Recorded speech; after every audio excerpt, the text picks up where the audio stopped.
materi setelah UAS itu sebagian besar mengenai pengujian hipotesis, mengenai pengujian hipotesis. Jadi kalau kalian paham konsep dasarnya yang kita bahas di pertemuan ke-7, insya Allah dari pertemuan hari ini dan pertemuan berikutnya akan lebih mudah. Itu kenapa di mata kuliah statistika biasanya UAS-nya nilainya ada peningkatan ya, sebagian besar sih ada peningkatan. Ya ada juga yang turun. Ada yang turun mungkin biasanya yang nilainya bagus justru yang turun ya. Ya nggak tahu kenapa sih ya. Sebagian besar naik karena materinya lebih sedikit dibandingkan UTS. Terus selain lebih sedikit juga konsep dasarnya masih sama. Jadi kalau kalian di prosedur pengujian hipotesis itu udah ngelotok ya, gampang lah ya ke depannya itu ya. Jadi yang membedakan kan cuma di tes statistiknya untuk pengujian hipotesis tuh.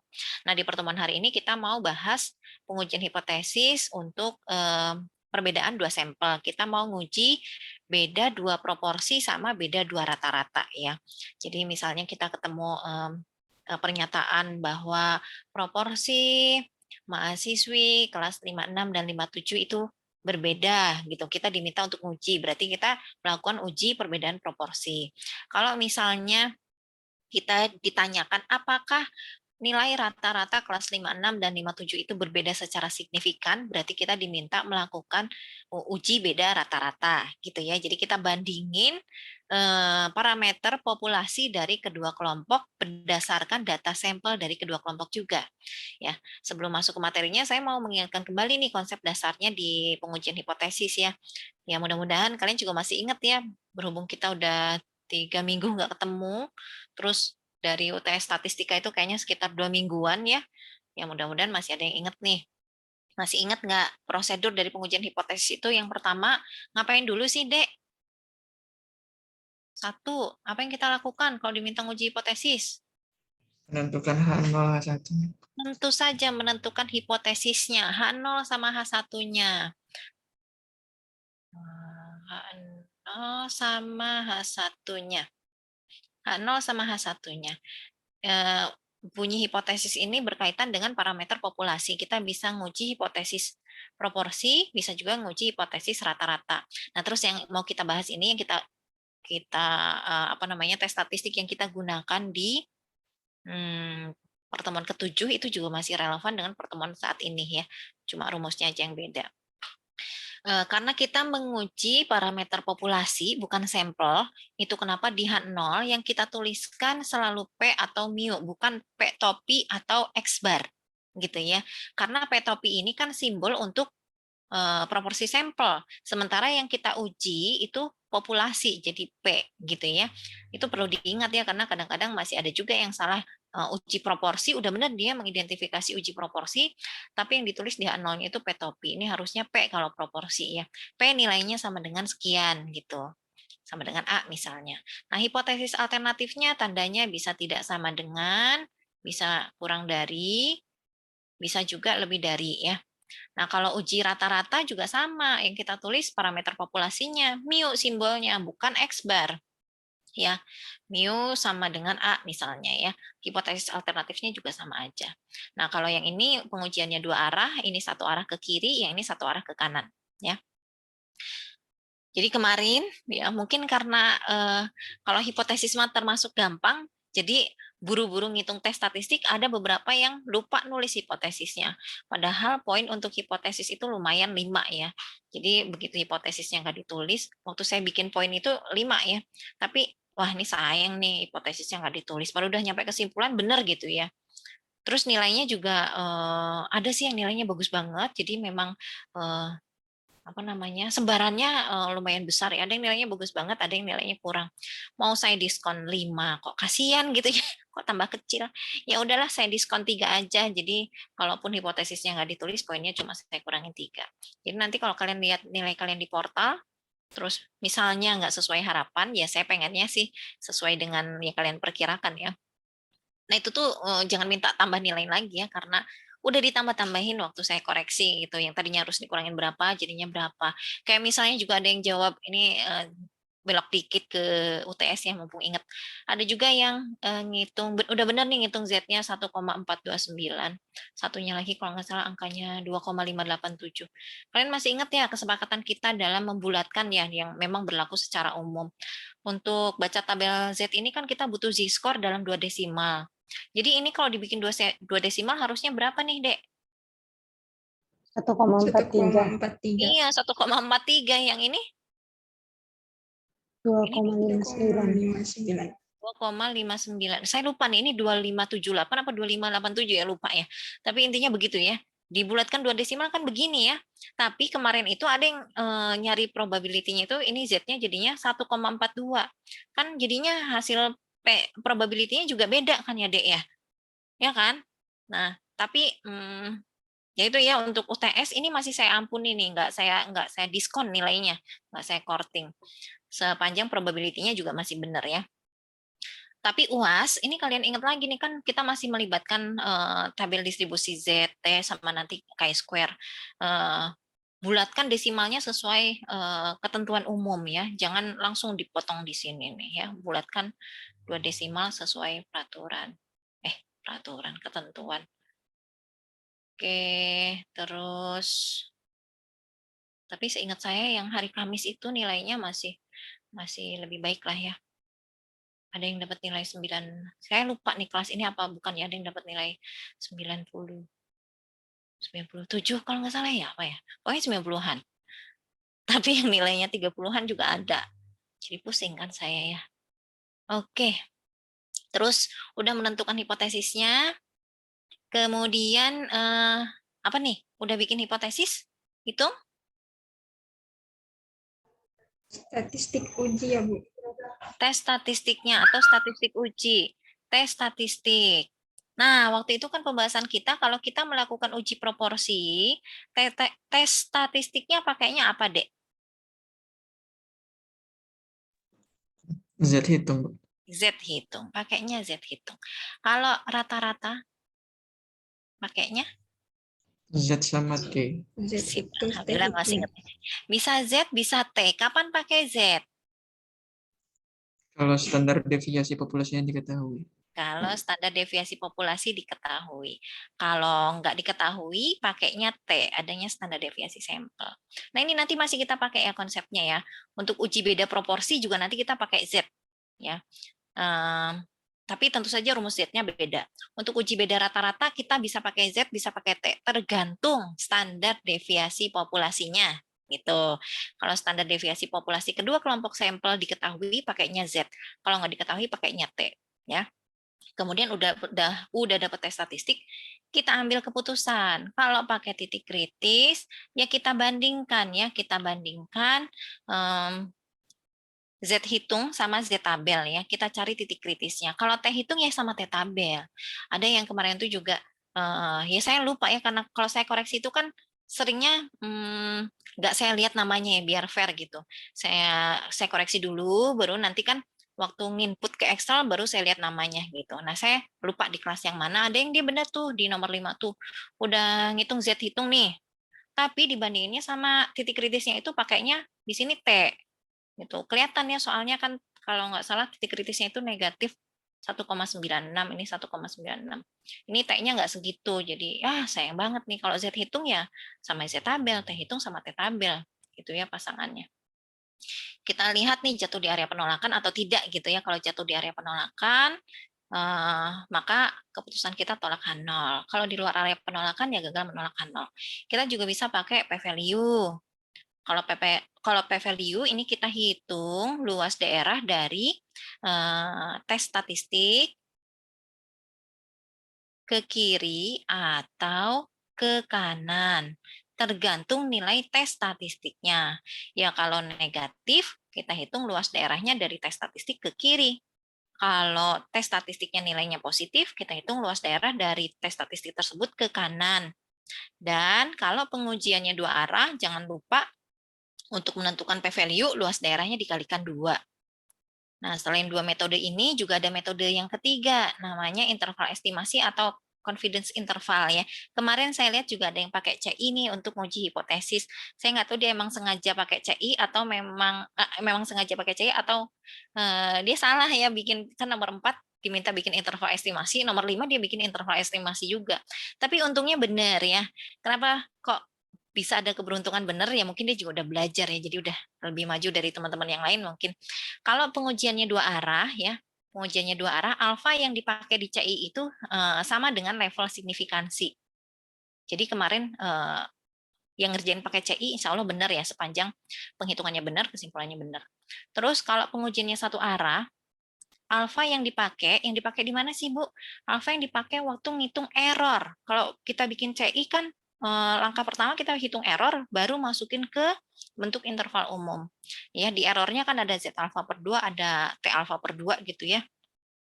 Kalau 1 arah, alfanya ini 2 kali level signifikansi. Gitu. Jadi kalau tadi p-value yang dikalikan 2 itu yang pengujiannya 2 arah, justru kalau di CI yang dikalikan 2, alfanya itu yang pengujiannya 1 arah. Jadi kalau misalnya untuk CI nih ya, kalau misalnya pengujiannya, level signifikansinya misalnya kita pakai 5%. 5%. Terus pengujiannya 2 arah. Kita nguji hipotesis pakai CI ya, pakai CI. Maka CI yang dibangun ini ya ngitung errornya, alfanya pakainya 5%. CI yang dibangun interval confidence-nya 95%. Tapi kalau 1 arah, nah CI-nya itu 90%. Ya, karena alfanya kan 2 kali level signifikansi, jadi 10%. CI-nya ya 100 dikurangi 10% ya, jadi 90%. Kalau level signifikansi yang dipakainya itu 1%, kemudian pengujiannya 2 arah, berarti kita bikin CI-nya berapa persen, Dek? 99. 99. Kalau 1 arah? 98. 98 gitu ya. Kalau misalnya kalian lupa nih, yang dikaliin 2 yang mana ya? Ingatnya cuma pokoknya atau ketuker ya, p-value yang dikaliin 2 yang mana? CI yang dikaliin 2 yang mana? Cara gampangnya, kalau CI ini kan yang menentukan benar atau enggaknya ada di errornya ya. Kalau errornya salah udah pasti ke bawahnya salah. Kalau errornya benar bisa juga bawahnya salah, cuma paling salah ngitung gitu kan. Kan di errornya itu Z alfa per 2 kali apa ya, S per akar N apa gitu ya, lupa ya saya tuh rumusnya. Nah di sini ini menentukan Z alfa per 2-nya ini nilainya pasti sama dengan titik kritis yang kita pakai kalau kita nguji hipotesis. Jadi kalau tadi ya di soal yang nomor 5 itu kan titik kritisnya negatif 1,96 sama 1,96. Nah kalau kita mau bikin CI errornya, waktu ngitung error Z alfa per 2-nya pakai yang ini 1,96 gitu gampangnya.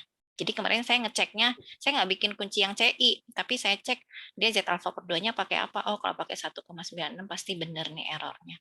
Itu. Ada yang mau ditanyakan dulu, Haris? Boleh minta tolong dibahas gak Bu yang nomor 5? Soalnya kemarin pas tugas lagi tuh kan yang dikasih buat apa namanya nambah-nambah itu kan. Nah itu kan saya sama beberapa teman saya kemarin itu kayak compare gitu jawabannya. Iya, membahas bareng gitu kan. Ada yang T hitung, ada yang Z hitung gitu. Oh iya. Boleh dibahas lagi nggak ya Bu? Atau dibahas sekilas saja gimana? Nanti saya share pembahasannya gitu ya. Kan masalahnya cuma di Z hitung atau T hitung aja kalau saya lihat ya.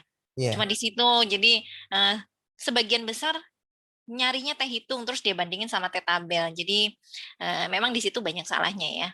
Kalau di hipotesisnya ya kesalahannya sebagian besar kayaknya benar. Ada yang nggak nulis hipotesisnya, ada juga yang hipotesisnya ditulisnya kurang dari atau lebih dari gitu.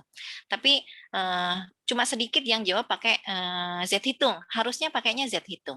Kenapa? Kenapa coba? Kata kuncinya ada di mana-mana ya soalnya ya.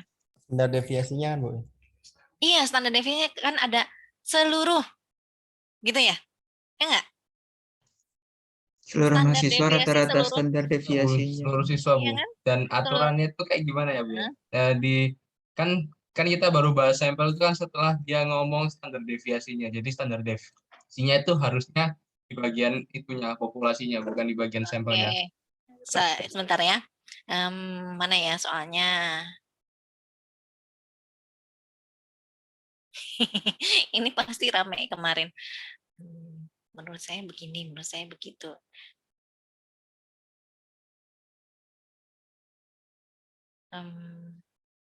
Saya juga sih waktu lihat sumbangan soal ini ya ada potensi mahasiswa salah gitu.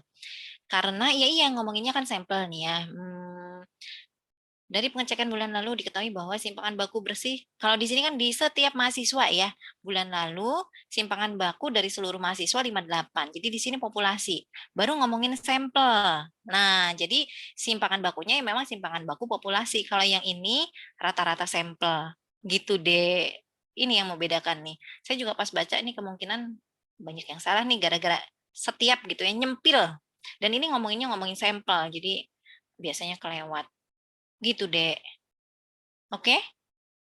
Baik Bu, terima kasih Bu. Ini kayaknya yang jawabnya teh rada-rada nyesek nih. Aduh, gara-gara ini nih. Harusnya sih pede ya. Mungkin sebagian besar pede dengan soal yang ini karena termasuk pendek, jawabannya juga pendek, poinnya besar, 20%. Tapi kalau kalian salah jawab harusnya set terus T sepanjang hitungannya benar. Cuma saya kurangin 3 poin kok kalau nggak salah ya. Harusnya 20 itu jadi 17. Itu diskonnya cuma 3. Kalau hipotesisnya nggak ditulis ya berkurang lagi ya, berkurang lagi 3. Kesimpulannya salah ya berkurang lagi gitu. Lanjut ya. Kalau yang apa? Yang Apa, setelah Faisal? lewat 2 bulan itu loh, Bu. Yang lewat mana, Faisal? Tadi kan di soal ada kata-kata setelah lewat 2 bulan baru di apa? Oh, oke. Diklaim. Nah, terus yang pas masih bahas materi kan ada apa sih? Contoh soal yang setelah lewat 3 tahun atau berapa yang nilai apa gitu, nilai suatu nilai ibaratnya nilai statistika di satu kampus gitu. Ya. Itu kan lewatnya tahunnya berbeda itu. Nah itu bedanya gimana? Kan yang di contoh soal itu kan. Oh iya, paham saya. Saya ingat ya. Jadi kalau waktu itu yang ditanyakan apakah rata-rata saat ini gitu ya? Apakah rata-rata saat ini sementara datanya 3 tahun lalu. Nah, kalau itu kan mahasiswa 3 tahun lalu sama saat ini ya. Itu populasinya mungkin berubah nggak? Mungkin nggak? Mungkin, Bu. Mungkin. Kalau ini 2 bulan lalu dan saat ini mungkin berubah nggak? Mungkin aja, Bu, kalau misalnya ada murid pindahan. Oke. Mungkin kalau ada murid pindahan. Tapi kalau di kampus itu nggak bisa sembarangan ada murid pindahan, nggak kayak sekolah, Dek. Kalau pindah ya harus nunggu semester baru atau tahun ajaran baru gitu setahu saya. Dan ini kan juga ya memang jadinya kan menganalisis kalimat ya. Terus kalau di sini kan juga kegiatan yang diasramakan berarti memang sudah terdaftar di asrama itu. Jadi nggak bisa keluar masuk gitu ya. Kalaupun ada kemungkinan ini mungkin yang juga jadinya muncul perdebatan yang lebih juga ya. Ya, gitu ya. Gitu Faisal. Kalau berkurang juga mungkin ya, jadinya kan mungkin ada yang pindah, mungkin ada yang cuti gitu kan. Bu, benar, Bu. Kata-katanya mungkin gini Bu, yang kemarin itu kan, yang kemarin itu kalau nggak salah standar deviasi itu sama dengan tulisan sama dengan 3 tahun yang lalu gitu. Untuk sampelnya berarti ya Bu. Standar deviasi yang diuji itu sama dengan standar deviasi populasi 3 tahun yang lalu untuk yang tugas. Tapi kan yang ini tadi itu standar deviasi yang ketahui langsung ditulis mahasiswa gitu Bu. Jadi langsung populasi gitu. Mikirnya gitu. Simpangan baku bersih setiap mahasiswa. Oh, dan ini tuh bulan lalu ya. Jadi cuma selisih sebulan kan ya. Selisih sebulan. Bulan lalu simpangan baku semua mahasiswa 58. Terus saat ini dicek nih rata-rata berat badan mahasiswanya. Yang dicek tapi sampling. Nah, berarti kan populasinya masih sama ya? Iya, Mas. Ya kan? Iya, gitu. Ini Haris kayaknya ngerjainnya pakai Z ya. Mungkin Faisal pakai T. Ada Karina betul-betulan Bu. Karina pakai T juga. Iya, Bu. Soalnya kan kemarin tuh bingung juga kan, Bu, mau pakai Z atau mau pakai T. Iya. Tapi pas inget itu kan ada yang contoh soal kemarin tuh juga kan open book juga. Jadi ngelihat yang udah dikerjain contoh soal kemarin dan pakai T, Iya. ya udah deh Iya. jadi pakai T. Iya. Dan dosen itu juga kadang-kadang iseng ya. Iseng gini, ambil contoh soal diubah dikit aja. Ubah dikit aja, kira-kira mahasiswa nggak ya? Kan biasanya kalau, wah mirip nih, langsung aja jalannya kan dikerjainnya. Taunya diplesetin dikit gitu aja. Jadi salah gitu. Gak apa lah, buat pelajarannya diskonnya cuma 3 kok ya. Ya lumayan tapi ya. Kalau semua soal diskon 3 kali 5, 15. Oke, lanjut ya. Diikhlaskan ya. Kelas Bu. Kelas kan udah dibonusin di yang lain ya, diskon-diskonnya udah sedikit kayak itu tadi pembulatan, terus apa lagi ya, ada yang ketuker, ada lagi yang apa lagi, pokoknya kalau kepleset dikit mah diampuni lah ya. Oke, balik lagi nanti kelamaan ngobrol kita. Kalau ngobrol materi nggak apa-apa sih, pasti ada manfaatnya ya. Ini tadi konsep dasarnya mau kita pakai lagi di uji beda proporsi ya. Untuk CI kemarin saya nggak jelasin yang CI, tapi nanti juga ada tambahan penjelasannya ya. Mudah-mudahan kalau di titik kritis sama P-value kalian udah paham, waktu saya kenalin CI juga nggak ada masalah ya, nggak ketukar. Oke, untuk uji beda proporsi kita butuh untuk menghitung proporsi gabungan dari kedua kelompok sampel. Proporsi gabungan atau pool sample proportion, notasinya itu P bar. Jadi bukan proporsi rata-rata nih ya, tapi proporsi gabungan. Kalau P topi itu kan proporsi sampel. Gimana? CI itu panjangannya apa ya? Confidence interval, iya ya. Confidence interval. Abis panjang banget. Udah mah bahasa Inggris, confidence interval. Lidah saya suka jadi ini keriting ya. Interval estimasi lah gitu ya. Oke, ini ya P bar ya, proporsi gabungan. Kalau di kelas lain tuh ada yang nanya, Bu, kalau P bar sama P topi jadinya kayak gimana ya, Bu ya? Kalau P topi itu jadi kayak gini nih, misalnya kita mau bandingin proporsi mahasiswa di kelas 56 sama 57. Berarti kalau P topi di kelas 56 ya proporsi mahasiswi ya misalnya. P topi di kelas 56 P1-nya ya jumlah mahasiswa di kelas 56 dibagi total mahasiswanya. Itu P1 topi. Kalau P2 topi jumlah mahasiswi di kelas 57 dibagi seluruh jumlah mahasiswa. Gitu, itu P2 topi. Kalau P gabungan kayak gimana? Jumlah mahasiswi di kelas 56 sama 57 dibagi total mahasiswa di kedua kelas. Itu ya, bisa dipahami ya bedanya P topi sama P bar. Ya, kalau P aja mengingatkan kembali proporsi populasi. Jadi, kalau P barnya dihitung menggunakan rumus ini, komplemennya Q bar, Q topi komplemen dari P topi. Q bar komplemen dari P bar. Pasangannya harus cocok. Q barnya tinggal 1 dikurangi P bar. Kemudian, kalau diuji satu proporsi, tadi H0-nya itu P sama dengan nilai tertentu gitu kan ya. Kalau diuji beda dua proporsi, berarti kita akan melibatkan proporsi kelompok sampel pertama, pakai topi jangan lupa ya. Kalau sampel, kalau populasi berarti begini. Dan kita bikin hipotesis membandingkan proporsi kelompok pertama dengan kelompok kedua.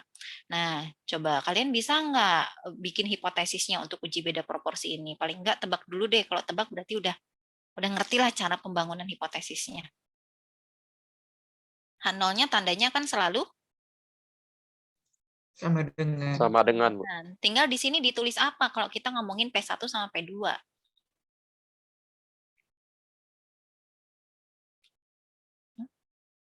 Tebak dulu aja ya, barangkali benar. Kalau benar, wah, ternyata benar perkiraannya, berarti saya mikirnya benar. Ayo. P bar sama dengan A gitu, Bu. Nah, P bar. Kalau P bar ini gabungan, kita kan selalu mengestimasi parameter. Ya, jadi simbolnya selalu P. Tapi P apa nih yang kita taruh di sini? Nanti kebayang nggak kalian pernyataan yang mau diuji? Salah satunya kayak gini misalnya ya. Apakah proporsi mahasiswi di kelas A dan B sama atau berbeda secara signifikan, nanti ujung-ujungnya sama. Ini kalau ditulis dalam notasi matematika apa, Dek? Oh, P1 sama dengan P2 gitu. P1 sama dengan P2. Jadi H0-nya apa? P1 sama dengan P2. Iya, gitu. P1 sama dengan P2. Gampang kan? Kalau saya udah kasih kalimatnya baru kebayang ya hipotesisnya apa. Nah, kalau kalimatnya kayak gini, hipotesis alternatifnya apa? P1 tidak P1 sama dengan tidak P2. sama dengan P2. P1 tidak sama dengan P2. Gampang ya, padahal belum ditunjukin hipotesisnya. Itu cara bikinnya. Kalau kita mau nguji beda rata-rata, H0-nya apa? Kalau satu rata-rata kan H0-nya mu sama dengan sekian gitu ya. Kalau kita mau melakukan uji beda rata-rata, mu1 sama dengan mu2. mu1 sama dengan mu2. Gitu, gampang ya? Iya. Pokoknya saya bilang gampang dulu aja karena memang gampang. Kalau apalagi kalau kalian udah sering diskusi sama teman-teman, ngajarin sama teman-teman itu jadi lebih gampang. Saya juga ngerasa gampang setelah ngajar. Kalau dulu ya lumayan senut-senut juga waktu baru belajar ya. Oke, ini ketentuannya proporsi yang kita mau uji perbedaannya itu berasal dari dua kelompok sampel yang independen, dua kelompok sampel yang diambil dari dua kelompok populasi yang independen yang nggak ada hubungan. Kayak misalnya kelas A sama kelas B tadi ya, kelas 56 sama 57 nggak ada hubungan, berarti sampelnya independen. Kalau yang ada hubungan tuh yang kayak gimana sih Bu? Biasanya data yang dikumpulkan dari subjek yang sama, kayak before dan after gitu ya. Tapi jelas subjeknya itu aja. Terus apalagi ya,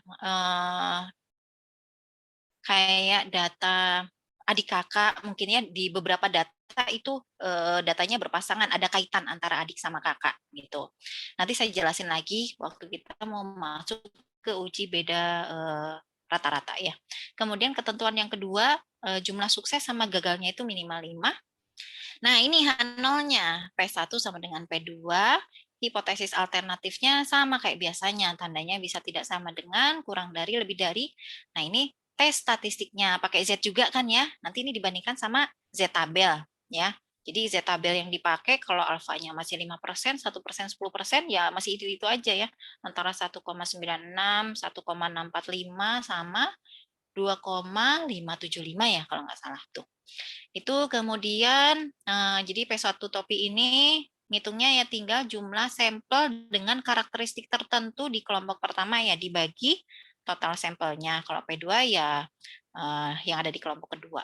Kemudian P1 sama P2-nya dapat dari mana?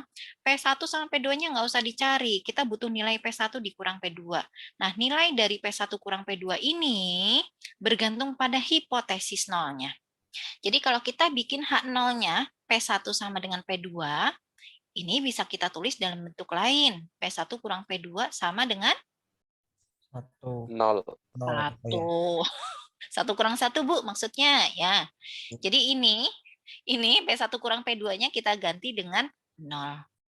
Oke? Ya, jadi P1 kurang P2 kita lihat dari hipotesis 0 yang kita tuliskan. Kemudian P barnya tadi full proportion, Q bar ya tinggal komplemennya. Bu, apakah P1 dikurangi P2 nilainya selalu 0? Kalau di Triola itu dia bahas materinya itu dibatasi cuma nguji perbedaan proporsi aja. Jadi pernyataan yang kita uji itu cuma sama atau beda gitu aja ya. Kalau kalian buka buku yang lain kayak bukunya Supranto, yang kita uji itu bukan cuma sama atau beda, tapi benar nggak selisihnya sekian gitu ya. Kayak misalnya gini nih bunyi pernyataannya. Kalau tadi persentase mahasiswi ya, misalnya persentase mahasiswi di kelas A 5 lebihnya dari persentase atau proporsi. Kalau ngomongin tingkat, proporsi, persentase itu biasanya uji proporsi ya. Jumlah persentase mahasiswi di kelas B. Nah, kalau ini H0-nya nggak P1 sama dengan P2. Tapi apa dong, Dek?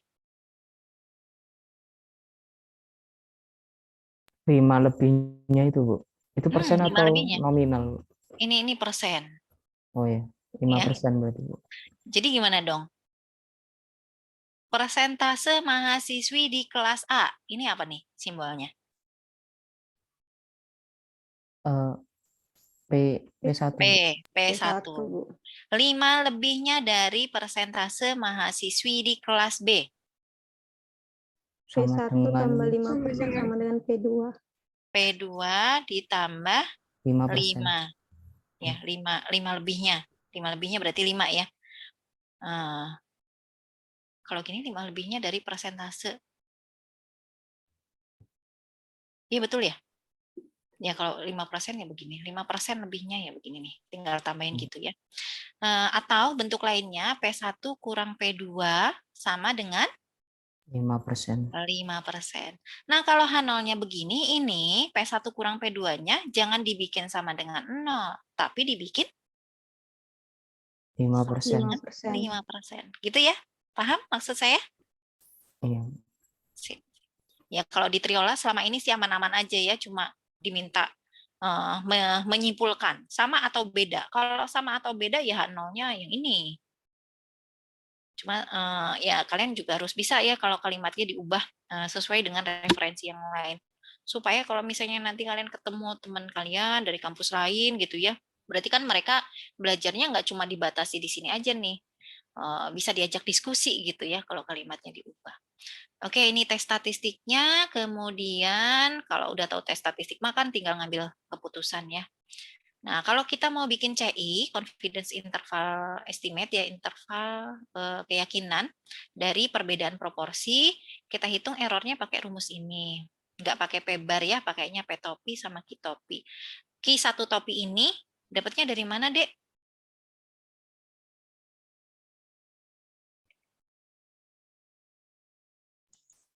1 min P1, C1 topi. Kurangi P1 P1 topi. Ya, topi. betul. Ya, P1 topinya dapat dari mana, Hari? Dari soalnya. Dari soalnya. Bisa juga kita ngitung sendiri ya. Kalau di soalnya ada, tinggal nulis. Kalau nggak ada, ya berarti dicari dari X1 per Bagi N. N1. Gitu ya. Jadi P1-nya kalau nggak dikasih tahu di soal, ya bisa kita cari. Kalau Q1 topinya, ya tinggal komplemennya. Ya. Q2 topinya juga sama. Ini cara ngitung error. Terus kalau udah dapat error, masukin ke sini. Ya. Selesai, tinggal disimpulin. Nah, ini contohnya. Tabel ini menunjukkan hasil data yang dikumpulkan secara acak sederhana berkaitan dengan penumpang yang duduk di kursi depan yang terlibat dalam kecelakaan mobil. Jadi ada data mobil yang di depannya itu ada airbag ya. Terus sampel yang terkumpul itu dari jumlah penumpang sebanyak 11.541, ternyata 41 diantaranya mengalami cedera parah. Kemudian ada juga datanya juga dikumpulkan dari mobil yang nggak ada airbag-nya. Dari 9.853 penumpang, 50 diantaranya mengalami cedera parah. Kemudian kita diminta menguji ya menggunakan level signifikansi 5%, ujilah pernyataan bahwa tingkat keparahan ya, tingkat cedera penumpang dengan airbag itu lebih rendah ya. Lebih rendah dibanding apa? Ya tentu saja dibandingkan yang tanpa airbag. Nah, hipotesisnya kayak gimana nih kalau kayak gini?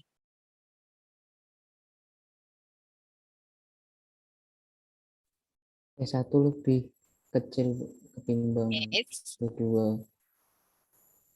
P1 lebih kecil. H0 Hilman, H0. Oh, iya, Bu. Lebih besar sama dengan. H0. Sama dengan, Bu. Sama dengan. H0-nya sama dengan H1. P1 kurang dari P2. Kurang dari P2 ya, lebih kecil dari P2 dari sini ya. Nah, itu karena saya nulis indeks 1 untuk airbag, 2 tanpa airbag. Bu, boleh nggak dibalik? 1-nya no airbag, 2-nya dengan airbag. Boleh. Kalau dibalik, hipotesis alternatifnya jadi gimana? Dibalik Satunya aja. P1 lebih dari P1-nya P2. lebih dari P2. Ya. Oke. Kalau yang ini arah pengujiannya kemana?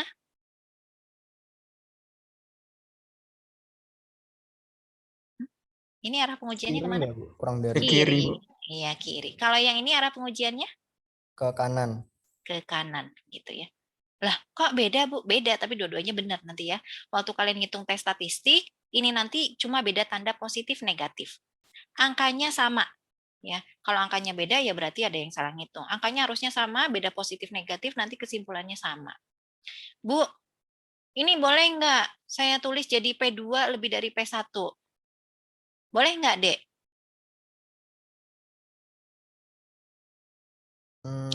Boleh, Bu. Tapi ngitung 2 kali dong. Kenapa ngitung 2 kali? Sama deh. Enggak deh. Soalnya ada ketiga ini doang. Boleh, tapi arah pengujiannya, kok Bu jadi dong Bu, tadinya kiri jadi kanan. Boleh ya ditulis begini, tapi arah pengujiannya tetap ke kiri. Jadi hati-hati, takutnya ya, makanya mendingan kita konsisten ya. Indeks 1 itu ditulis lebih dulu ya, karena arah pengujiannya ditentukan oleh ini nih. Kalau kita balik, ini bukan berarti arah pengujiannya jadi kanan, ini tetap kiri. Gitu ya. Jadi hati-hati. Jadi buat keamanan, mendingan yang indeksnya 1 kita tulis lebih dulu. Mana yang jadi 1, mana yang jadi 2 nggak ada masalah gitu ya. Ini juga nih ujinya ke kanan, tapi karena P1 sama P2-nya akan ditukar ya. Nanti hasilnya harusnya sama aja. Kalau ditulis P2 lebih dari P1, arah pengujiannya jadi ke kanan, itu nanti justru kesimpulannya jadi salah, malahan bingung ya. Ya karena harusnya positif jadi negatif. Ya nanti sementara titik kritisnya ada di sisi yang lain gitu. Oke, kemudian oh iya, sebentar ada sih sebetulnya jawabannya di sini, jangan ngintip dulu ya. Karena kalau yang saya lihat dari jawaban kemarin itu ada juga yang salah mengidentifikasi kayak ini nih, 41 ini menunjukkan apa sih? Kan tadi ada simbol P bar, ada X, ada N, ada P topi gitu ya. 41 ini menunjukkan apa? X. X-nya, X1. Ini 11.000 sekian? N1. N1. Terus yang ini kalau yang pertama benar, yang kedua pasti benar ya. X2 ini N2. Nah gitu ya. Begitu kita salah mengenali informasi, ya hasilnya bisa jadi salah. Kemudian, nah ini H0 sama H1-nya, kayak yang tadi udah kita bahas. P-barnya atau proporsi gabungannya, ya tinggal jumlah penumpang yang mengalami cedera parah di kedua jenis mobil, ya 41 tambah 52 dibagi total sampelnya. Hasilnya 0,004347, jadi Q-barnya, komplemennya 0,995, dapat dari 1 dikurangi ini. Kemudian kita hitung tes statistiknya ya, Z-nya. Tinggal dimasukin angka-angkanya, yang penting teliti ngitungnya. P1 dikurangi P2-nya kita ganti dengan 0, karena tadi bunyi hipotesis 0-nya, P1 sama dengan P2. Dapatlah Z hitungnya negatif 1,91. Kalau kita ngambil keputusan pakai metode titik kritis, ini tadi pengujiannya ke arah kiri ya. Titik kritisnya berapa nih, Dek? Negatif Z alfa. Angkanya kan nggak jauh dari ini, 196, 1645, 2575 ya. Yang mana nih titik kritisnya? 1,96. 1, katanya Hari 1,96. Nurul, tadi kayaknya udah open mic. 645. Iya, beda. Yang benar yang mana? Z alfa aja kan, Bu? Iya, Z alfa, bukan alfa per 2 ya. Ya, 1,96. 1,96. Ingat saya di soal nomor 5 UTS ya, itu titik kritisnya 1,96 ya. Pengujiannya ini 2 arah. Ini 2 arah. Berarti yang satu arah yang ini 1,645. Ya, coba cek. Yang dikasih tanda bintang kalau nggak salah. Kemudian ini jatuhnya di mana, terus keputusannya apa?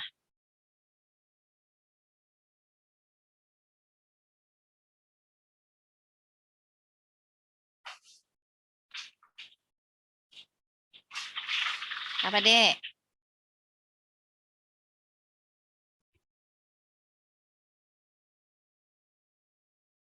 Kok tinggal ngambil keputusan? Lama, kan tinggal lihat ya jatuh di kiri apa di kanan? Di kiri, Bu. Kiri, tolak atau gagal tolak Hanol? Tolak. Tolak Hanol. Sini ya, Afif ya. Negatif 1,91. Tolak Hanol. Kalau tolak Hanol jadinya gimana dong kesimpulannya? Tadi H0-nya P1 sama dengan P2. H1-nya P1 kurang dari P2. H0-nya kita tolak. Berarti H1. Berarti yang benar apa? P1 tuh lebih kecil dari P2. Jadi benar-benar apa? Lebih aman pakai airbag. Yes. Penumpang dengan airbag itu tingkat keparahannya lebih rendah dibandingkan penumpang tanpa airbag. Jadi lebih aman pakai airbag. Gitu ya. Oke. Ini udah benar ya kalau jatuhnya di sini tolak H0. Kemarin juga saya lihat ada yang jawab dia itu dia salah. Enggak, saya lupa sih, pokoknya gini ya. Ini daerah arsir misalnya, dia tunjukin nih tes statistiknya jatuhnya di tengah ya, Z hitungnya. Jatuhnya di tengah, terus dia bilang tolak H0. Jadi yang kayak gini nih sayang banget nih, aduh udah sampai di ujung gitu ya. Dia udah benar nunjukinnya di sini. Tapi salah nyimpulin tolak H0, harusnya gagal tolak H0. Akhirnya kan kesimpulannya salah ya. Gitu. Kadang saya tuh kalau pas ngecek-ngecek nih, sayang banget nih dikit lagi nih. Kayaknya karena panik gitu ya. Oke, ada yang mau ditanyakan dulu deh sampai sini?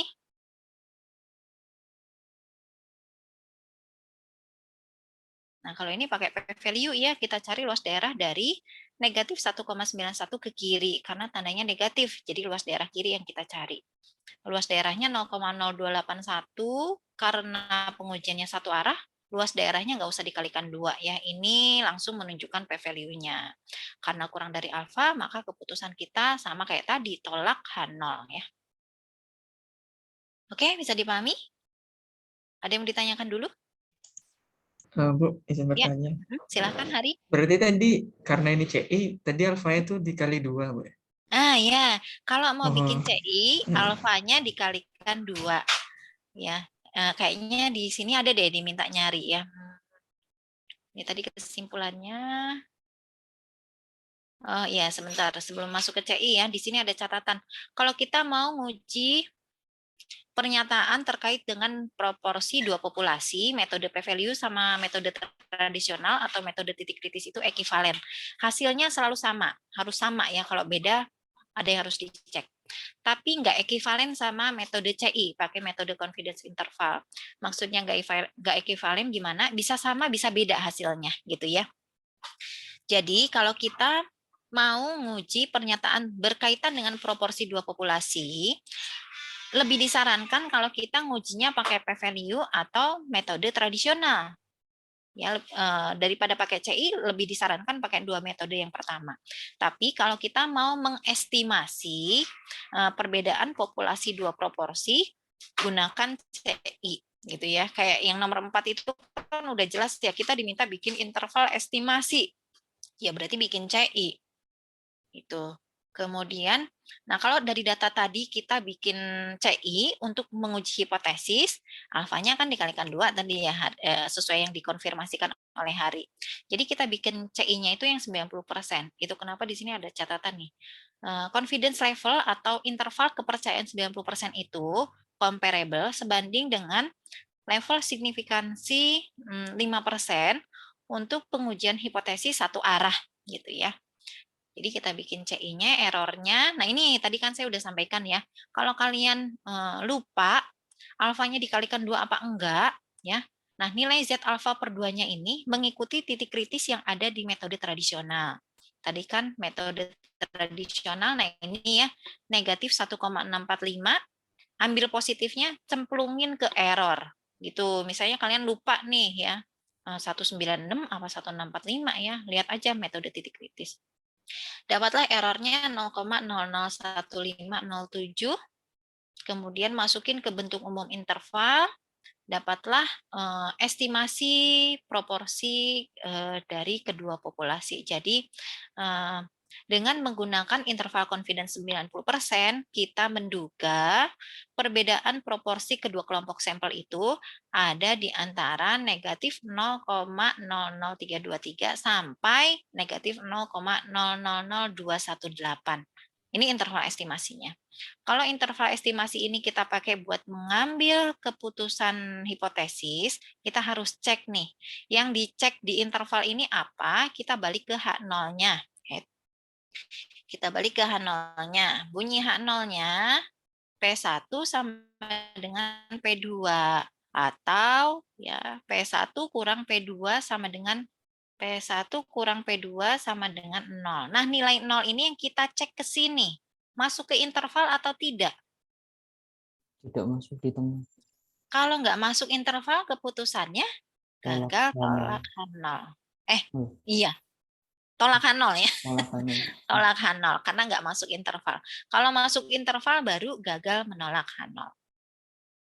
Oke, jadi berdasarkan CI juga kesimpulannya sama kayak tadi ya. Ada perbedaan tingkat fatalitas dari kedua jenis mobil. Ada yang mau ditanyakan sampai sini? Bu, izin bertanya, Bu. Ya, gimana Jo? Silahkan. Yang barusan tadi saya belum paham, Bu, ya. Yang 0 tadi, Bu.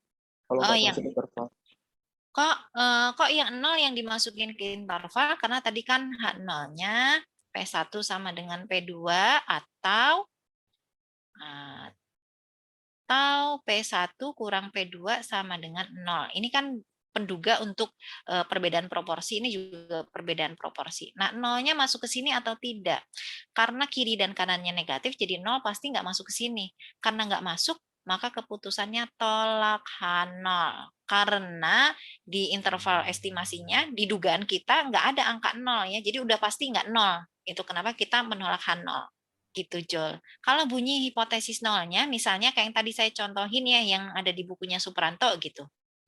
Bunyi hipotesis nolnya P1 kurang P2 sama dengan 5. Yang kita cek di interval ini, berapa nilainya deh yang kita cek? Angka berapa yang kita cek? 5. 5-nya kita cek ke sini, masuk apa enggak? Gitu ya. Gimana, Jol? Sudah bisa dipahami? Kalau mengujinya pakai cara yang tradisional, Bu, yang sebelumnya, boleh nggak? Kalau mengujinya pakai apa? Pakai cara yang sebelumnya. Pakai metode titik kritis sama p-value. Iya, Bu, yang di slide sebelumnya. Hasilnya sama aja kan? Sama, tapi nggak selalu sama. Gitu. Kalau di sini kebetulan sama, ya. Itu kenapa di sini di note nih. Menggunakan CI itu tidak ekivalen ya dengan dua metode yang lainnya. Jadi bisa sama, tapi kalaupun ternyata menemukan hasil yang beda, ya bisa juga gitu ya, ada kemungkinan itu. Gitu, Jol. Ya. Ini kan kalau pakai metode tradisional juga, mana nih ya? Nah, reject hipotesis 0. Ya, kita tolak hipotesis 0. Pakai p-value juga tolak hipotesis 0 ya. Ini, tolak hipotesis 0. Itu, Jol. Ya, Bu, terima kasih. Terima kasih kembali. Ada lagi yang lain? Izin, Bu. Ya, silakan Hilman. Sejujurnya saya rada ini sih, Bu.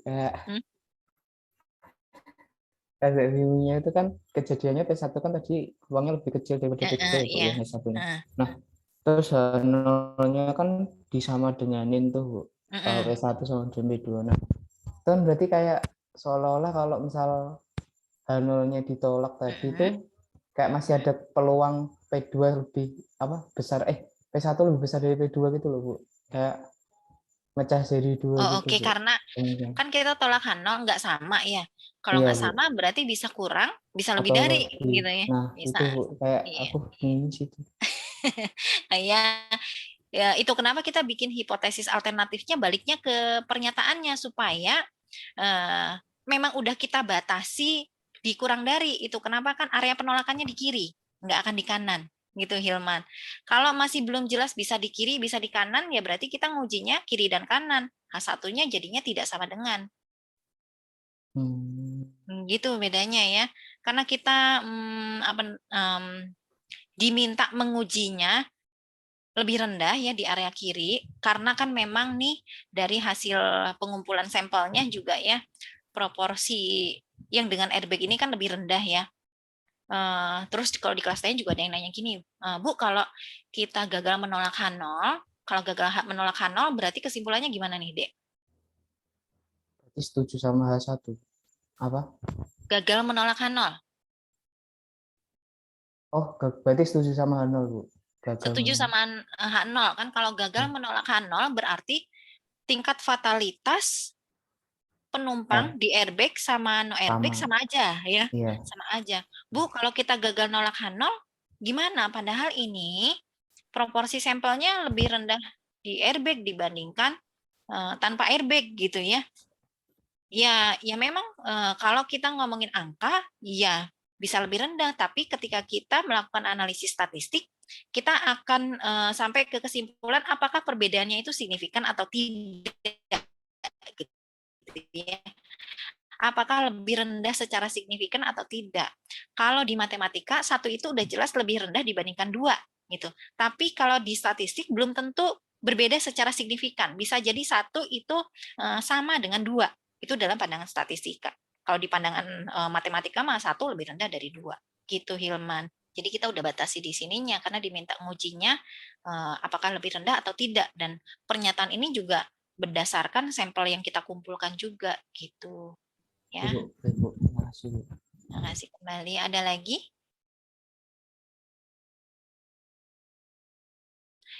Kalau kita nggak yakin lebih rendah atau lebih tinggi, itu kenapa kalau bikin paper ya, bikin skripsi itu seringkali hipotesis alternatifnya dia nggak nyebutin berpengaruh positif atau negatif ya.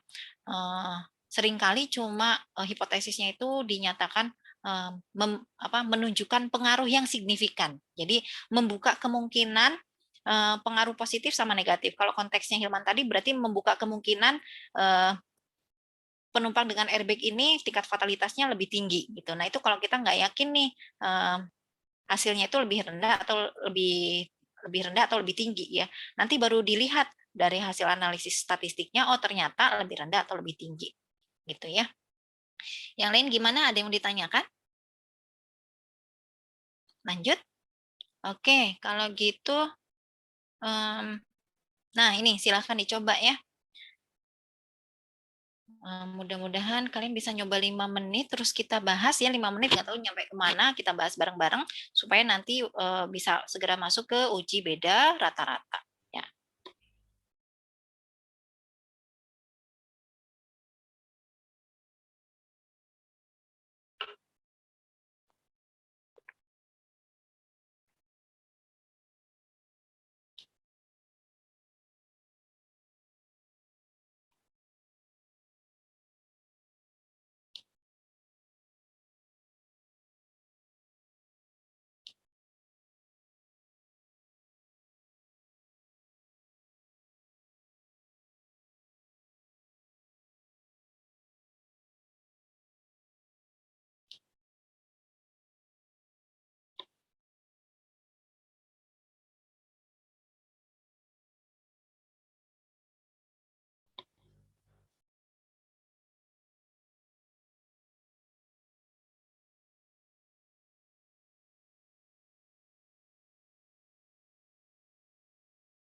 Sudah sampai mana, Dek?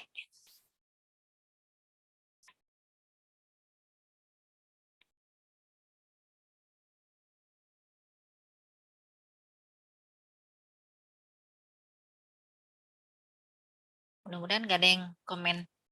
Aduh, belum sampai mana-mana, Bu. Saya nggak ngerti ini mulainya dari mana. Ngitung Z, Bu. Oke, masih ngitung Z ya. Sama Bu, hitung Z. Alhamdulillah, berarti tahu ya mulainya dari mana. Oke, sambil menyelesaikan deh kita cek dulu nih infonya ini ada apa aja. Nih 400 apa sih? N1. N-nya bukan N1. N1. Oke. N1. N1. Terus ini 20% apa nih? P-topi. P-topi P-topi 1. P-topi atau X1? Bisa jadi dua-duanya. Kalau X1 20% nanti dicarinya sama aja, Bu. Nggak bisa dua-duanya. P1 nggak bisa jadi X1. Ini P1 atau X1? P1 topi. Satu topi, Bu.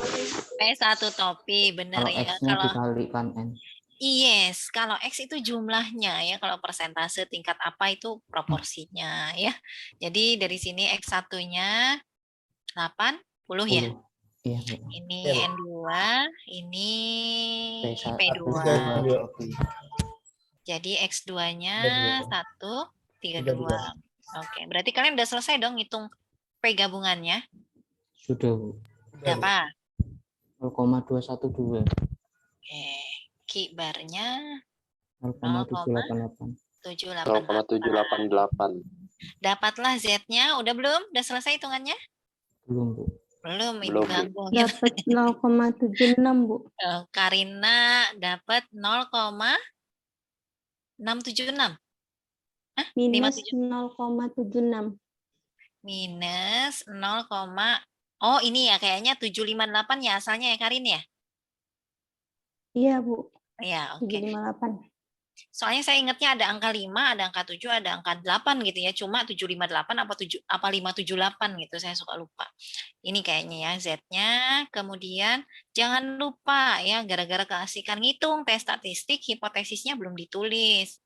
Jadi habis kalian nulis diketahui gitu tuh tulis hipotesisnya biar nggak kelupaan. Lumayan 5 poin. Kalau satu soal 5 poin kaliin 5 soal udah 25, harusnya 100 jadi 75 kan. Nolnya apa nih, Dek? P1 sama dengan P2. Yes, P1 sama dengan P2. Padahal nulis hipotesis nih sebentar ya. H1-nya apa? P1 lebih kecil daripada P2. Dari sini ya, mampu meningkatkan. Berarti P2-nya harusnya lebih besar. Nah, P1 kurang dari P2. Oke. Z hitungnya udah dapet.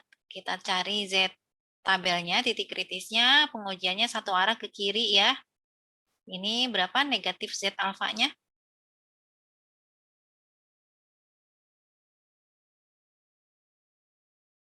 Berapa? 1,645 ya, Bu? Ya, benar. 1,645. Jadi ini 0,758 jatuhnya di mana? Kesimpulannya apa? Gagal tolak H0 ya, Bu? Gagal tolak H0 karena jatuh di sini. Ya, gagal tolak H0. Kalau gagal tolak H0, artinya apa? Jadi kalau diminta menyimpulkan jangan berhenti di sini ya. Ya, kalau berhenti di sini didiskon nilainya. Kemarin diskonnya berapa? 3 kayaknya.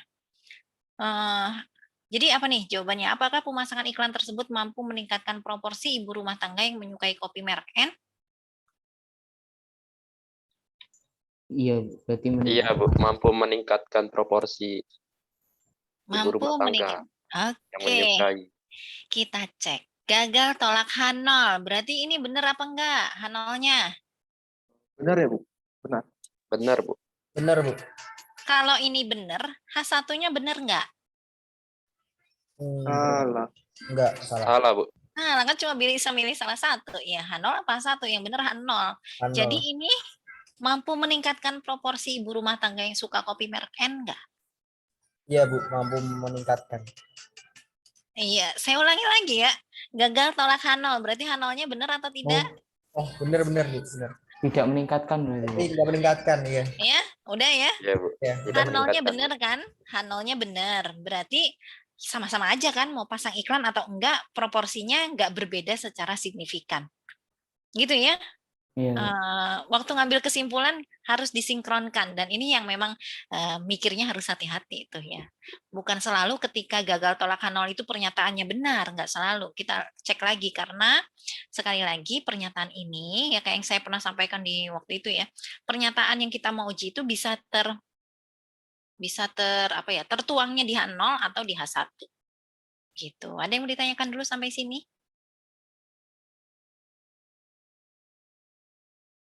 Kalau pakai p-value, cari luas daerah yang dibatasi negatif 0,76 ke kiri atau ke kanan?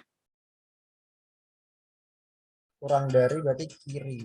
Ke kiri ya. Negatif 0,76 di tabel negatif z-square, probability-nya berapa? Nah, itu p-value-nya. Oke, ada yang ditanyakan dulu? Ya, yang penting teliti ya ngitungnya ya. Kita lanjut lagi dengan uji perbedaan dua rata-rata. Kemudian untuk uji beda dua rata-rata itu kita bedakan kelompok sampelnya yang independen sama dependen. Beda statistiknya, dua-duanya bisa kita uji tapi statistiknya beda. Kalau kedua kelompok sampel ini independen, ada 3 tes statistik yang bisa dipakai. Kalau dependen cuma 1 aja ya. Jadi begitu dependen kalian tinggal pilih tes statistiknya pasti itu. Kemudian bedanya independen sama dependen apa sih? Tadi saya sempat sampaikan kalau independen itu kedua kelompok sampelnya nggak ada hubungan. Kalau dependen ada hubungan, ada kaitannya.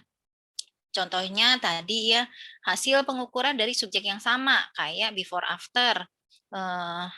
Habis diet keto misalnya ya, berat badannya jadi berapa, sebelum diet keto berat badannya berapa. Diukur dari subjek yang sama, jadi karena orangnya itu aja, jadi ya dependent. Contoh lainnya kayak data yang berpasangan itu suami dan istri ya. IQ suami istri itu kemungkinan adalah data yang berpasangan, termasuk ke dalam data yang berpasangan. Kenapa? Karena ketika, kira-kira kenapa ya Dek ya? Kok IQ suami sama IQ istri ada hubungannya?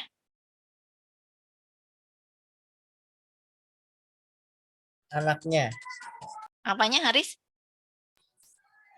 Dipadukan jadi anaknya itu IQ-nya nyampur mungkin, Bu. IQ-nya nyampur kan, ini mas suami istrinya. Kalau asupan gizinya kan udah jelas ya berhubungan ya, karena suami istri biasanya kita ngomongin sewajarnya aja. Biasanya suami istri tinggal dalam rumah yang sama, yang dimakan sama, jadi asupan gizinya sama. Itu kenapa data suami dan istri untuk gizi itu berpasangan. Kalau IQ, nah kalau kita milih pasangan itu biasanya kan yang nyambung kalau diajak ngobrol ya Dek ya. Nah nyambung diajak ngobrol itu salah satunya berkaitan dengan IQ, karena topik yang dibicarakan kan harus nyambung.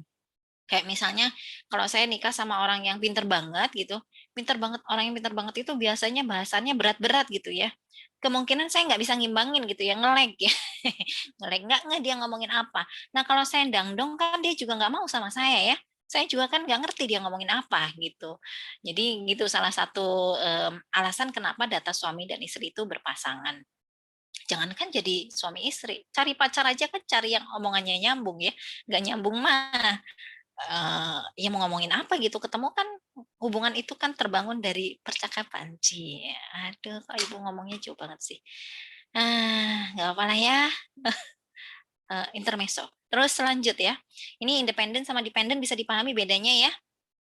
Kalau independen itu yang memang nggak ada hubungan sama sekali. Nah ini tes statistik yang bisa dipilih untuk sampel yang independen. Tapi mengingatkan kembali nih, tadi H0-nya apa sih Dek? Untuk uji beda rata-rata.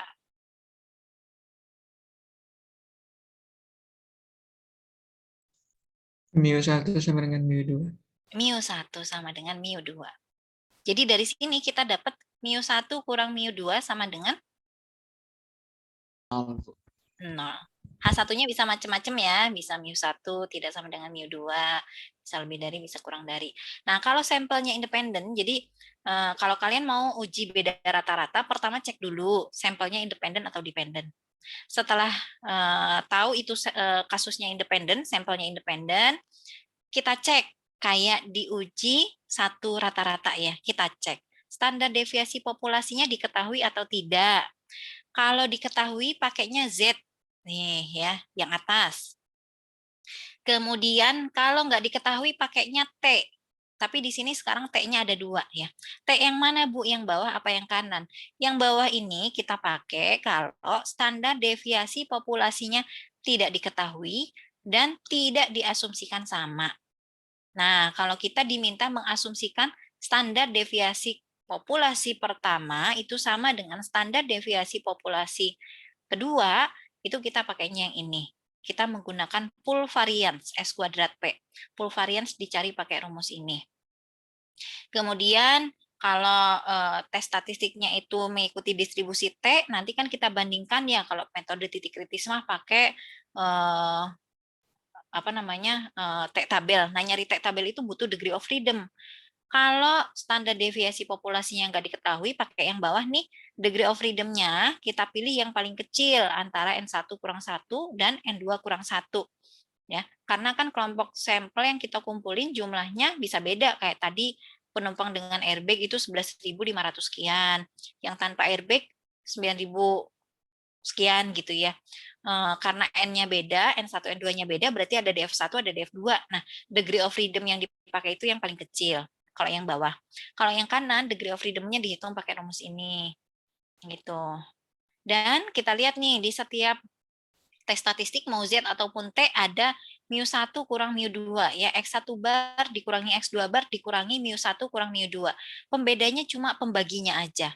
Ini mu1 dikurangi mu2-nya diganti dengan 0. Tentu saja kalau pernyataan yang kita uji itu membuat hipotesis nolnya berbeda, ya harus kita sesuaikan. Kayak misalnya, nilai rata-rata kelas 57 untuk mata kuliah statistika lebih besar 10 poin dibandingkan kelas 550. Berarti kan mu1-nya sama dengan? mu1. mu1, H0-nya apa H0-nya? Nilai rata-rata mata kuliah statistika kelas 57 lebih besar 10 poin dibandingkan kelas 550. mu1 sama dengan mu2 tambah 10. mu1 sama dengan mu2 tambah 10. Atau mu1 kurang mu2 sama dengan 10. Nah, kalau H0-nya begitu, ini mu1 kurang mu2-nya diganti dengan 10. Gitu ya. Sama kayak proporsi tadi, balik ke H0-nya. Kemudian jangan lupa ini ketentuannya, sampelnya dipilih secara acak sederhana dan jumlah sampelnya besar ya. Besarnya itu seberapa besar ya, lebih dari 30 atau boleh kurang dari 30 tapi populasinya berdistribusi normal. Dari diagram alur ini kalian bisa pahami cara pemilihan tes statistiknya? Oke, tinggal dipilih aja kan ya. Ada atau enggak standar deviasi populasi. Kalau enggak ada 2 pilihan T-nya ya. Kemudian, nah kalau kita mau bikin confidence interval estimate, errornya ya tinggal mengikuti apa informasi yang ada ya.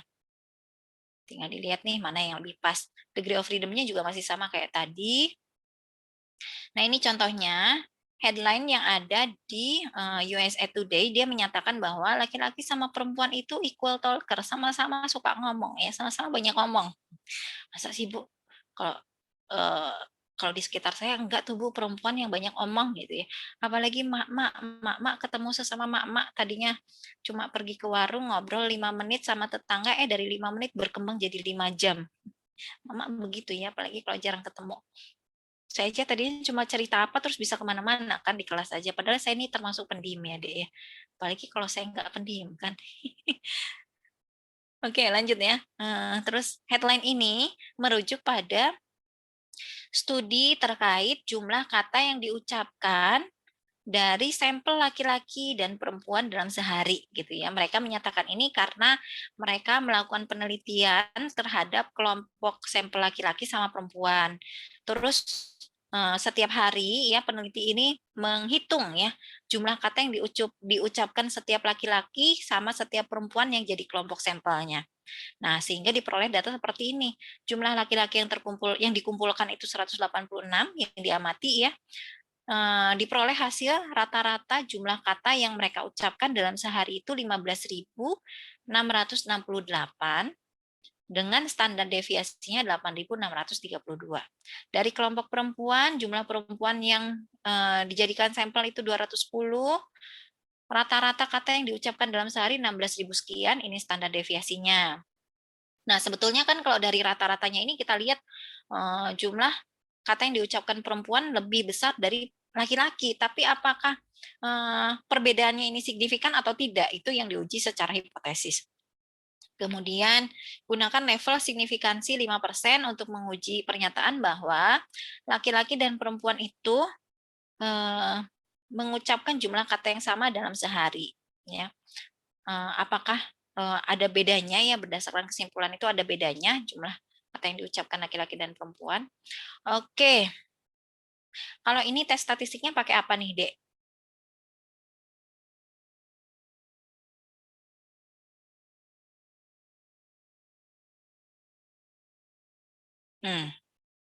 Saya kebanyakan omong ya sampai akhirnya jadi pakai teh hitung Bu, tapi nggak tahu yang mana.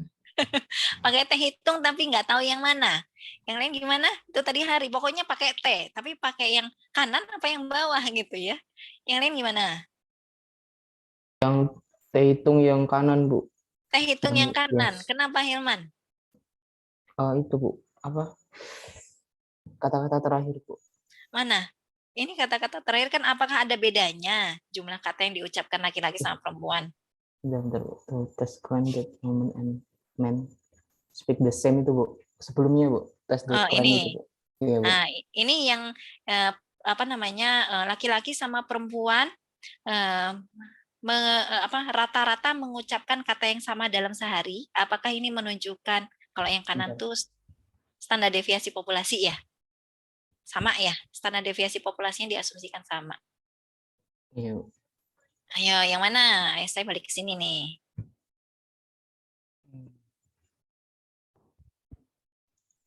Yang bawah berarti. Kenapa yang bawah, Hari? Soalnya diketahuinya tuh udah S1, S2. Kalau yang kanan kan SP, SP.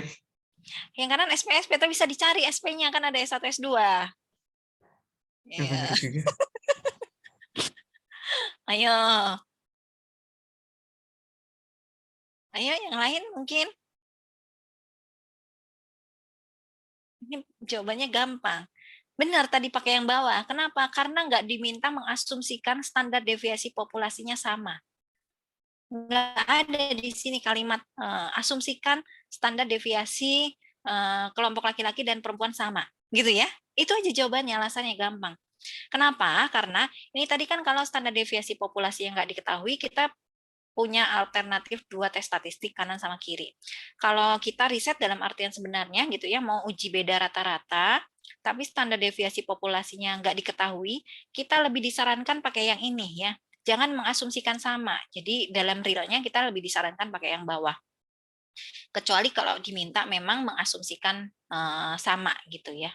Jadi ini pakai yang T yang bawah, nggak pakai pool variance. Ya, bisa dipahami sampai sini? Bisa, Bu.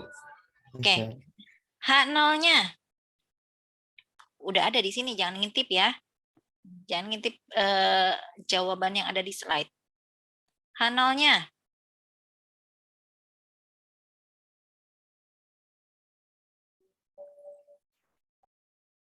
Joel udah open mic tadi, kenapa mati lagi? H0-nya apa, Joel?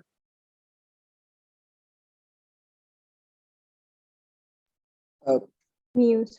Sama dengan ya, Bu? Mu 1 iya. sama dengan mu sama dengan tandanya sama dengan. H1-nya. Tidak sama dengan, Bu. Kenapa tidak sama dengan? Tuh, kata-kata terakhir, Bu. Those there. Oke. Ini, terus ini juga ya. Jadi menguatkan. Iya. Kalau ini kan tandanya sama dengan ya, komplemennya tidak sama dengan. Jadi pasti H1-nya tidak sama dengan. Plus ditambahin sama yang ini. Ada bedanya enggak? Tuh. Kalau kata-katanya, apakah perempuan mengucapkan kata yang lebih banyak dibandingkan laki-laki, baru mu1 lebih dari mu2 ya, satunya perempuan. Gitu. Kalau dibalik ya berarti mu1 kurang dari mu2. Ini H0 sama H1-nya udah dapat hipotesisnya. Tadi kita udah pilih tes statistiknya pakai T yang ada di bawah, udah dihitungin di sini ya. Nah, ini tes statistiknya dapatlah negatif 0,676 ya. Kemudian kalau pakai metode titik kritis, kita cari titik kritisnya tentu saja. Degree of freedom-nya yang dipakai 185 karena tadi sampelnya laki-laki 186, perempuan 210. Jadi ini yang lebih kecil ya. Degree of freedom-nya jangan lupa dikurangi 1, jadi 185. Nah, dapatlah titik kritisnya negatif 1,972 dan 1,972 karena pengujiannya dua arah ya. Tadi T hitungnya negatif 0,676 jatuhnya di tengah, jadi gagal menolak hipotesis 0. Kesimpulannya apa nih, Dek? Hipotesis 0 gagal ditolak. Kesimpulannya apa? Sama, Bu. Laki-laki dan perempuan mengucapkan rata-rata kata yang sama sehari. Yang mengucapkan rata-rata jumlah kata yang sama dalam sehari. Jadi equal talker, benar ya yang ada di headline tadi. Itu. Kemudian kalau pakai p-value mana nih ya? Oh, nggak ada pakai p-value. Kalau pakai p-value masih ingat nggak, Dek, cara menentukannya? Berapa nih p-value-nya? Lihat dari T hitung, terus nyari apa sih namanya, DF-nya dulu. Cari DF-nya. Pakai DF-nya berapa nih? Oke, saya share ininya ya. Tampilnya ya, mengingatkan kembali kayaknya karena keseringan pakai titik kritis, saya khawatir ini juga ya, khawatir lupa. Mario Triola. Ini dia. Pertama cari DF-nya. DF-nya yang dipakai berapa, Haris? Tadi N-nya berapa ya? Tadi N-nya yang kecil 186. Berarti 187. 185. 185. Ada nggak 185? Enggak ada, Bu. Mendekati yang 200, Bu. Yang 200, Bu. Yang 200. Pakainya 200 ya. 200. Sip. Terus tadi T hitungnya berapa? Ingat nggak, Dek? Pakai 200, T-nya. Pakai buat tutel. 0,676 tutel ya, tutel. Oke. Yeah. Nanti lihatnya di area tutel. 0,676 ada di sebelah mana? Apa sih, Bu, sebelah mana? Kan kita lihat nih ya, di DF 200 ini, T-nya, nilai T-nya kan ada di setiap selnya ini. T-nya makin ke kanan, makin kecil. Jadi 0,676 ada di sebelah mana? Paling kanan, Bu. Paling kanan ke kanan lagi gitu ya, Viv ya. Iya. Sini lagi. Jadi p-value-nya gimana nih? Yang mana p-value-nya? Kita lihat dari baris tutel. Nah, berapa p-value-nya?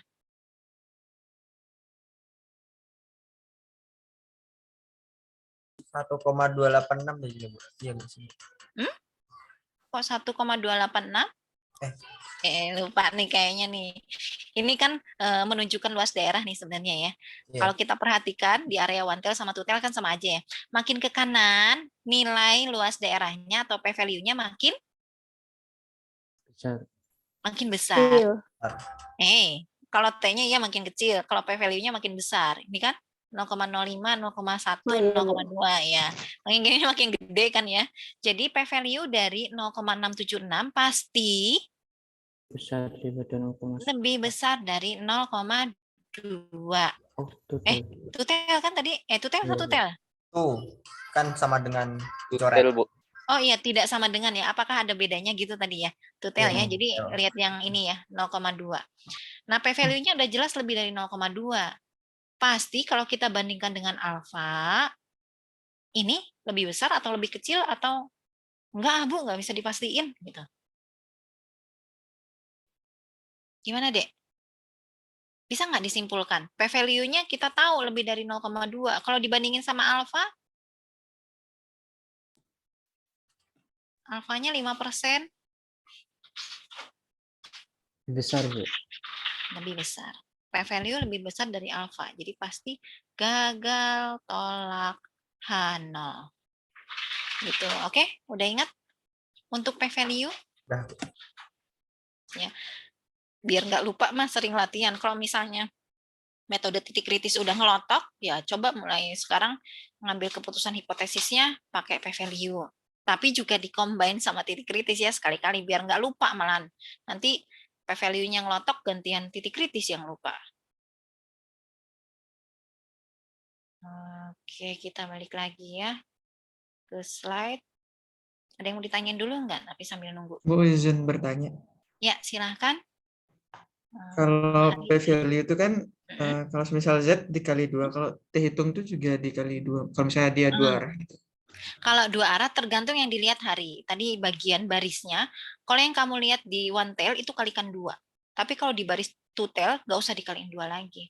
Jadi praktisnya kalau di distribusi T nggak usah bingung ngaliin 2 atau enggak, yang penting lihat di baris yang tepat gitu hari. Kalau two tail ya lihatnya di baris two tail. Kalau one tail lihatnya di baris one tail. Kalau salah lihat gitu ya. Kenapa kok dikalikan 2 kalau Z? Karena Z itu menghitungnya satu sisi aja kan ya. Untuk T juga bisa aja dikalikan 2, tapi yang dilihat di yang one tail.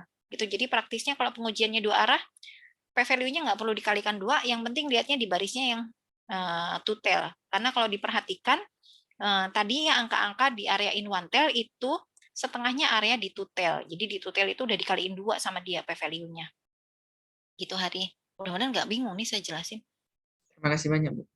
Kasih kembali. Ada lagi? Karena kalau di tabel yang lain memang ya, yang bukan di bukunya Triola, tabel distribusi T-nya juga disajikannya dalam one tail. Jadi kita harus ngaliin 2. Nah, kalau kalian lihat tabel lain gitu jangan cara bacanya jangan sama kayak Triola. Ya, karena yang mereka tuliskan cuma area untuk satu tail aja. Jadi waktu ngitung p-value harus dikalikan 2. Tapi kalau di Triola ini udah dihitungin dia ya. Untuk area two tailnya udah ada, jadi kita tinggal lihat. Lanjut lagi ke apa nih ya? Oh, bikin interval confidence ya dengan data yang sama. Ya, hitung errornya ini pakainya T alpha per 2. Nah, T alpha per 2-nya pakai yang mana? 1,972 sesuai dengan yang ada di titik kritis ini. Nih, 1,972 ya. Kemudian masukkan standar deviasi sampelnya, dapatlah errornya 1595,4. Ini interval confidence-nya. Nah, jadi kalau interval confidence-nya kita mau interpretasikan, kita menduga perbedaan rata-rata jumlah kata yang diucapkan laki-laki dan perempuan itu ada di antara negatif 2141,9 sampai 1048,9. Jadi kalau dari interval ini mah sebenarnya bisa saja perempuan yang banyak omong, bisa juga laki-laki yang banyak omong gitu ya. Kalau dari interval ini mah. Tapi kalau kita balik lagi ke pengujian hipotesisnya, H0-nya itu tadi kan bunyinya mu1 sama dengan mu2. Ya, H0-nya mu1 sama dengan mu2. Atau mu1 kurang mu2 sama dengan 0.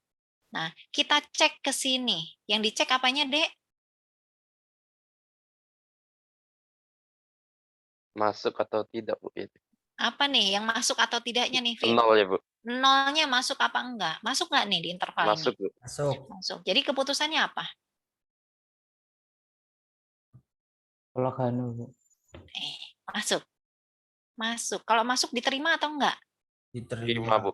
Kalau diterima tolak, gagal tolak. Gagal tolak. Gagal tolak. Gagal tolak H0. Gagal tolak H0. Jadi ya tidak ada perbedaan yang signifikan ya antara jumlah kata yang diucapkan laki-laki sama perempuan. Silakan, ada yang mau ditanyakan?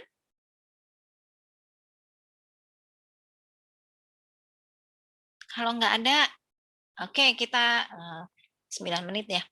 Kita bareng-bareng aja deh yang ngerjainnya. Ini kan ada 3 soal. Soal yang pertama kita bareng-bareng. 2 soal yang lain kalian kerjain masing-masing. Minggu depan kita bahas sekilas aja ya. Nah, saya kan nggak ngecek ya kalian ngerjain sendiri atau enggak. Jadi saya mengharapkan inisiatif kalian. Kalau mau nilai UAS-nya lebih bagus, ini kerjain sendiri. Bu, boleh nggak diskusi sama teman? Boleh, yang penting kalian kerjain ya. Dan bukan lihat jawaban teman, terus kita salin. Nggak gitu, mending kita kerjain.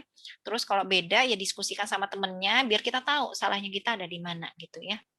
Oke, soal yang pertama ini, tadi kan pertama stepnya ya, kalau kita mau uji beda rata-rata, kita lihat dulu sampelnya independen atau dependen. Nah, kasusnya nih, seorang pimpinan perusahaan berpendapat bahwa rata-rata upah per hari karyawan PMA lebih besar dari PMDN. Untuk itu diambil sampel masing-masing 110 karyawan PMA dengan rata-ratanya sekian, simpangan bakunya sekian, dan 120 karyawan PMDN dengan rata-rata sekian, simpangan baku sekian. PMA sama PMDN, datanya independen atau dependen, Dek? Independen. Independen dong, nggak ada hubungan ya. Kalau independen bisa pakai Z, bisa pakai T. Ada nggak standar deviasi populasinya?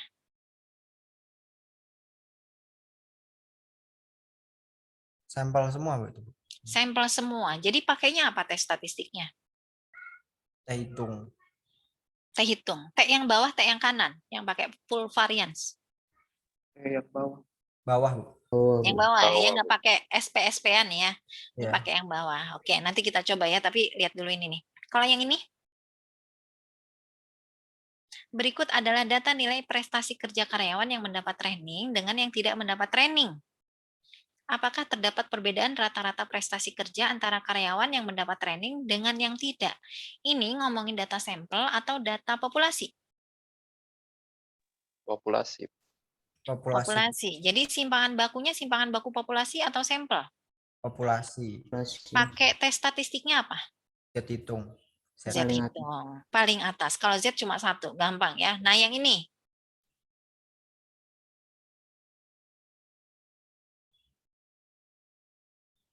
Sampel, Bu. Dipilih secara Sampel. acak. Dipilih secara acak, benar ya. Di sini nggak dibilang nih 12-nya sampel apa bukan. Nggak ada kata-kata sampel, benar kan ya? Tapi mahasiswa dipilih secara acak. Kalau dipilih acak pasti dapatnya sampel. Gitu ya. Jadi walaupun nggak eksplisit dinyatakan sampel, tapi dari kalimat ini kita tahu datanya data sampel. Jadi pakainya Z atau T? T. T. T-nya yang bawah, yang kanan? Yang kanan. Kenapa yang kanan? Ada asumsikan. Yes, ini ya yang yang terakhir sama. ya. Asumsikan populasi berdistribusi normal dengan variansi yang sama. Ini ya. Jadi ini yang pakai full variance, ini pakai Z, yang ini pakai T. Kita coba deh yang ini ya. Yang bagian susah-susah yang hitung full variance kalian aja ya. Saya nanti tahu beres aja. Ini apa nih? N1. N1. Terus ini? X1. X1. X bar. Yes. X bar. X bar. Jangan lupa X bar. Ini? S1. S1. Sip. S1. Berarti ini N2. Ini S2. S2. S2. Tadi terus pakainya T ya. H0-nya apa?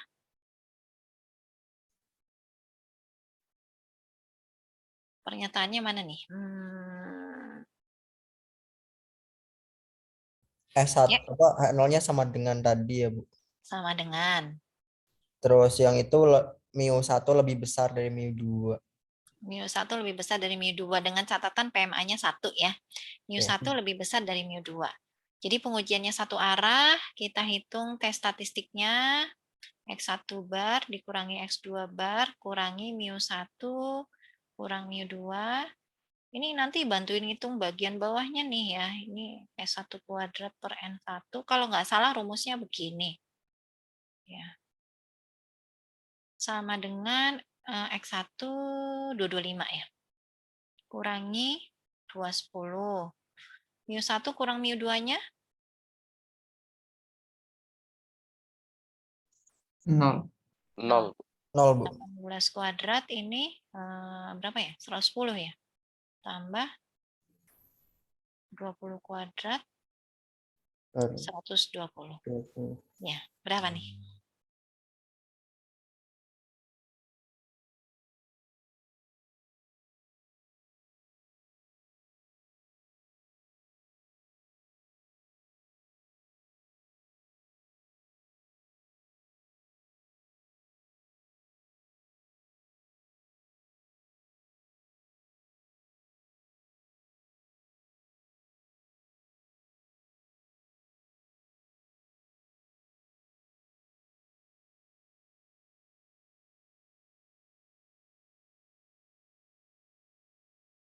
Sudah dapat belum?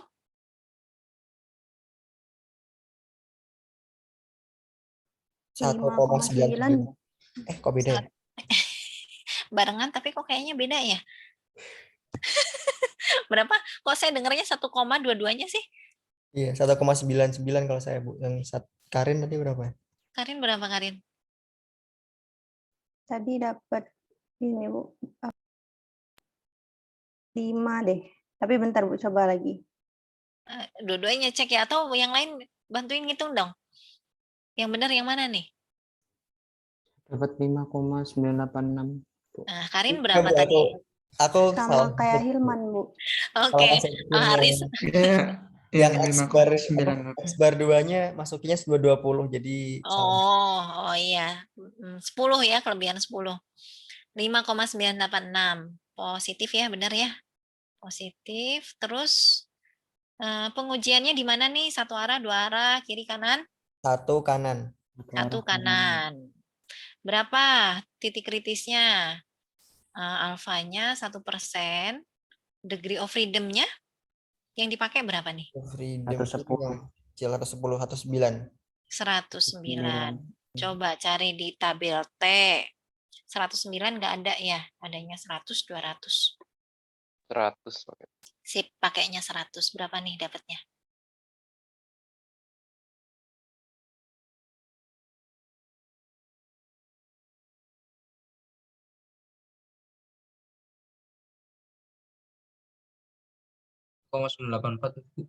Berapa, Iqbal? 1,984. 1,984. Pakai kalau nggak salah. Ayo teman-teman bantuin cek ini benar nggak area di OneTel ya? 2,3 bukan 2,364. 2,364. Benar nggak nih? Sama nggak dapatnya? Sip, 2,364 ya. Ini T-nya. Jadi tolak atau gagal tolak H0? Tolak kanan. Tolak kanan. Tolak, Bu. Tolak H0. Tolak H0. Kalau kita menolak H0, jadinya gimana dong? PMA gaji PMA lebih besar daripada perusahaan dalam negeri. H1-nya yang benar ya. Jadi rata-rata upah PMA memang lebih besar dari PMDN. Sip. Ada yang ditanyakan dulu? 2,364 ya. Nah, kalau bikin CI, tadi kan untuk bikin CI yang B ya, ngitung error ya. Errornya T alfa per 2. Ini saya lupa nih rumusnya apa. Oh, bunyi alarm. Oke, tutup dulu kuliahnya. Oke. Ini T alfa per 2-nya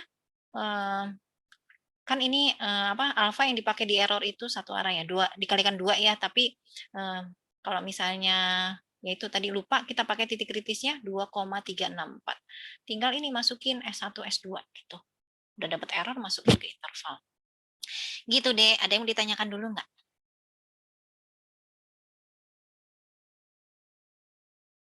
Jadi yang B nanti kalian lanjutin juga ya bikin interval kepercayaannya nih. Tinggal diberesin aja. Kalau errornya udah benar mah ya saya lihat sih untuk interval estimasi banyak yang benar ya. Salahnya di mana ya? Ngitung ini. Ngitung errornya. Kemarin Z alfa per 2 S per ada yang salah ngitung di mana ya? Pokoknya ada yang kayak gini nih. Mungkin biar jadi evaluasi waktu UAS nanti ya, X dikurangi mu, kalau nggak salah ya ini nomor 5 kali ya, S per akar N. Ada yang salah ngitung, atasnya kan benar udah dimasukin, tapi ini kan bentuk lainnya X dikurangi mu kalikan akar N per S gitu ya. Nah ini hasil hitungannya salah, karena salahnya di mana nih? Kalau nggak salah akar N-nya itu ditaruh di bawah nih, jadi X dikurangi mu dibagi S, tapi habis itu S-nya juga dikalikan dengan akar N gitu. Jadi hasilnya beda. Yang penting teliti aja ngerjainnya ya. Oke deh, ada yang ditanyakan tidak?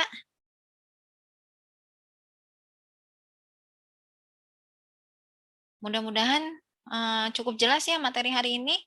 2 soal ini silakan dicoba. Ya kalau lagi semangat silakan dicoba juga nih soal untuk data yang dependent ada di slide terakhir.